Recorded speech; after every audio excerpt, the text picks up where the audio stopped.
Estamos de volta com o nosso Direito em Ação, aqui ao vivo na TV Alamanda, discutindo aí as questões jurídicas, um programa, um espaço para que você que está em casa, você que está no seu trabalho, possa tirar as suas dúvidas a respeito aí de alguma questão que você tenha de problemas com o mundo do direito. Estamos recebendo hoje aqui nos nossos estúdios o grande advogado, um grande amigo também, Dr. Felipe Pestana, advogado aqui na capital, e que nós vamos tratar sobre um tema muito importante, que é o direito dos contratos. Dr. Felipe, muito obrigado pela sua participação, seja bem-vindo aqui ao Direito em Ação. Obrigado, Bruno, obrigado pelo convite. Esse munus que nós, enquanto advogados, exercemos de garantir informação à população é legal, é um momento bacana para que a gente possa falar um pouquinho do que acontece no mundo jurídico, que é o que acontece no dia a dia de cada um. Exatamente, o que acontece no dia a dia de cada um e trazer isso de forma simplificada para a nossa população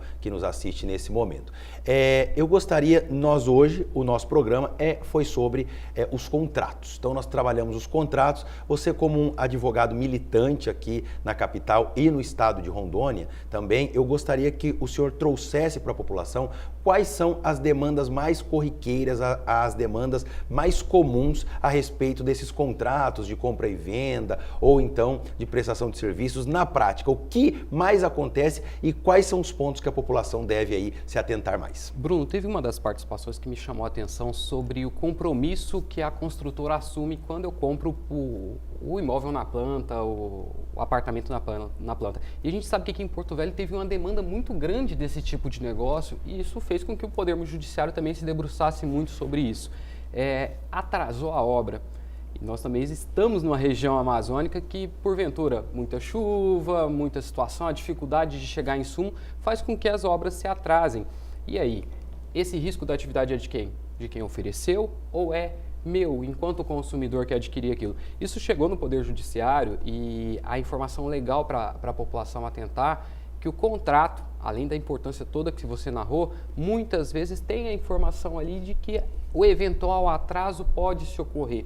É muito normal que esses contratos tenham, por exemplo, uma janela de 6 meses prevista em contrato para só a partir do atraso superior a 6 meses é que a pessoa que adquiriu o imóvel vai ter esse direito à indenização. Então é bom fazer essa observação, porque atrasou a obra, primeiro passo, observe o contrato que você assinou, porque essa regra pode estar flexibilizada. Hoje o Tribunal de Justiça tem uma série de demandas nesse sentido que reconhece o direito pelo atraso de obra, inclusive com várias incorporadoras que foram indenizadas, que indenizaram pessoas. Mas é legal, o contrato sempre vai ter essas disposições e essa ressalva de contrato pode ser um caminho. Observa sempre, é uma dica que a gente dá para todo mundo que está fazendo um negócio desse gênero, nesse sentido. Muito importante essa observação, analisar as cláusulas do contrato. Acho que isso a população precisa realmente ter isso em mente, e saber exatamente como que ela vai analisar esse contrato a partir aí da aquisição do seu imóvel. Agora, doutor Felipe, nós percebemos também uma falta de conhecimento da população, obviamente, e também muitas vezes esse contrato ele já vem da construtora numa forma de adesão, né? O contrato já vem meio pronto, pronto na verdade, e o consumidor ou o comprador ele não consegue modificar essas cláusulas. Nesse caso, qual é a sugestão que nós damos para esse comprador? Tentar discutir isso com a construtora, tentar modificar isso, ou então já procurar imediatamente um profissional, ou um PROCON, enfim, qual é a solução nesse caso? É a questão do famoso contrato de adesão. Qual contrato que eu não posso negociar se as partes não manifestam a sua vontade? Nesse caso das incorporadoras, ainda é mais interessante que eles costumam fazer esse contrato padrão, depositar esse contrato num cartório e quando eu vou lá adquirir o meu apartamento, eu simplesmente assino que eu concordo e que eu conheço esse contrato que está lá. Contrato de adesão, sem dúvida nenhuma, né, Bruno? A gente tem o entendimento de que se há uma imposição das cláusulas, ele pode ser questionado em especial do ponto de vista do direito do consumidor. Mas é importante tentar negociar.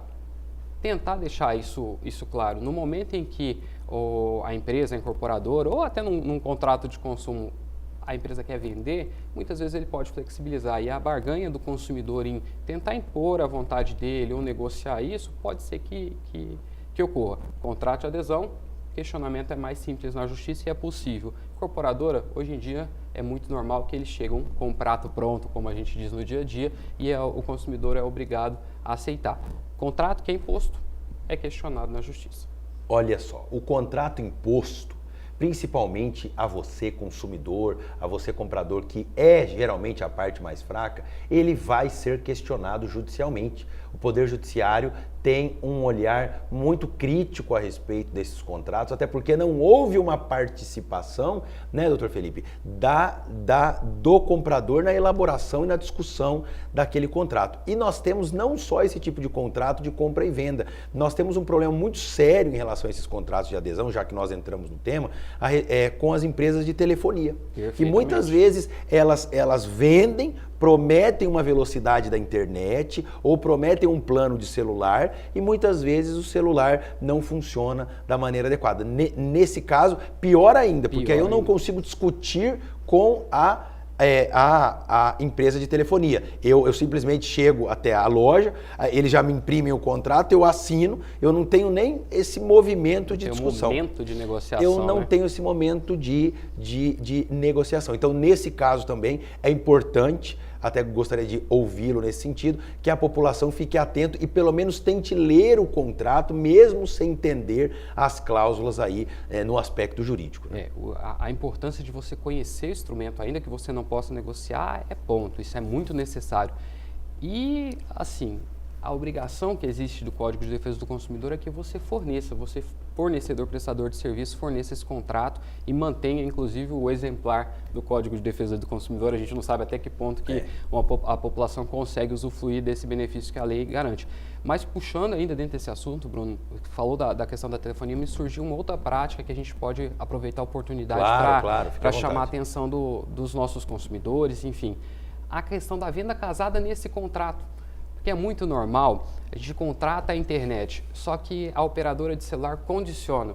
Felipe, você só tem um contrato de internet se você, por acaso, contratar determinado serviço. Ou coloca ali, de forma um pouco oculta, uma obrigação de eu consumir algum outro produto. Isso é uma conduta, uma prática vedada. Então, eu posso me impor enquanto consumidor e falar, não, eu quero a internet, eu não quero o celular. Ah, mas a internet com o celular é mais barata ao ponto de você não pagar. Mas se você consumir, você vai pagar, então tem uma venda casada aí. Essa prática, ela deve ser inclusive denunciada pela população. Hoje, os órgãos de defesa do consumidor, em especial o PROCON, ele tem a obrigação de ir lá e questionar o fornecedor de serviço, questionar a operadora do celular, questionar o prestador de serviço fornecedor de energia elétrica, por exemplo, que por acaso não está atendendo às regras da defesa do consumidor. Ficar sempre de olho na venda casada é importante. Olha só, o Dr. Felipe levantou um ponto importantíssimo, que é a venda casada. Isso é proibido. Você vai comprar um plano de telefonia e eles querem vender junto às operadoras um plano de internet. E diz que se você só pode adquirir um se adquirir o outro. Isso é vedado pelo Código de Defesa do Consumidor, ou seja, esse contrato, se for celebrado, pode sim, né, doutor Felipe, ser questionado, inclusive, judicialmente, com até um pedido de indenização. Ele pode ser questionado, é importante frisar para os empresários que assistem, que acompanham o programa, para orientar no sentido de não fazer essa prática. Porque as empresas de telefonia, a gente sabe que a conduta é nacional, a conduta é dessa forma, mas às vezes eu sou um pequeno empresário e que estou vendendo e resolvi fazer uma promoção e hoje nessa vida de ter que se reinventar nesse mundo econômico, o empresário casa uma coisa com a outra. Então, muito cuidado, a orientação do advogado nesse sentido é muito importante, porque você pode oferecer achando que está fazendo uma grande promoção e está ferindo o Código de Defesa do Consumidor. Eventualmente, o PROCON vai te acionar, você pode inclusive responder uma ação, ações civis públicas, enquanto empresário, enquanto agente do negócio. Pense um pouquinho, tenha a instrução do advogado, ventile essa ideia com o seu advogado para que você tenha essa orientação com mais tranquilidade, oferte o melhor produto para o teu consumidor e o consumidor consiga aí usufruir das promoções sem ser obrigado a comprar alguma coisa que não quer. Perfeito. Doutor Felipe, quero agradecer imensamente a sua participação aqui no nosso programa, que está nos auxiliando aí, auxiliando os telespectadores em casa, esses que estão nos assistindo nesse momento, e o convite fica aberto aqui para que a hora que quiser o programa está aqui e o senhor será sempre bem-vindo. Eu agradeço, Bruno, é sempre um prazer estar contigo, como você disse aqui, um grande amigo que tenho, agradeço os elogios e conclamo a população a acompanhar esse programa, essa prestação de serviço à sociedade que é o programa Direito em Ação, isso é muito importante. Muito obrigado, um excelente dia para nós todos. Obrigado, muito obrigado. E tá aí, gente, vamos ficando por aqui. Mais uma vez, se ainda der tempo, o WhatsApp do programa e também o Instagram, nos adicione, mande a sua dúvida jurídica. Nós vamos ficando por aqui. Fiquem todos com Deus e não percam, na próxima terça-feira, o direito do trabalho é o nosso tema. Esperamos você, um grande abraço, um bom final de semana e até a semana que vem, se Deus assim nos permitir.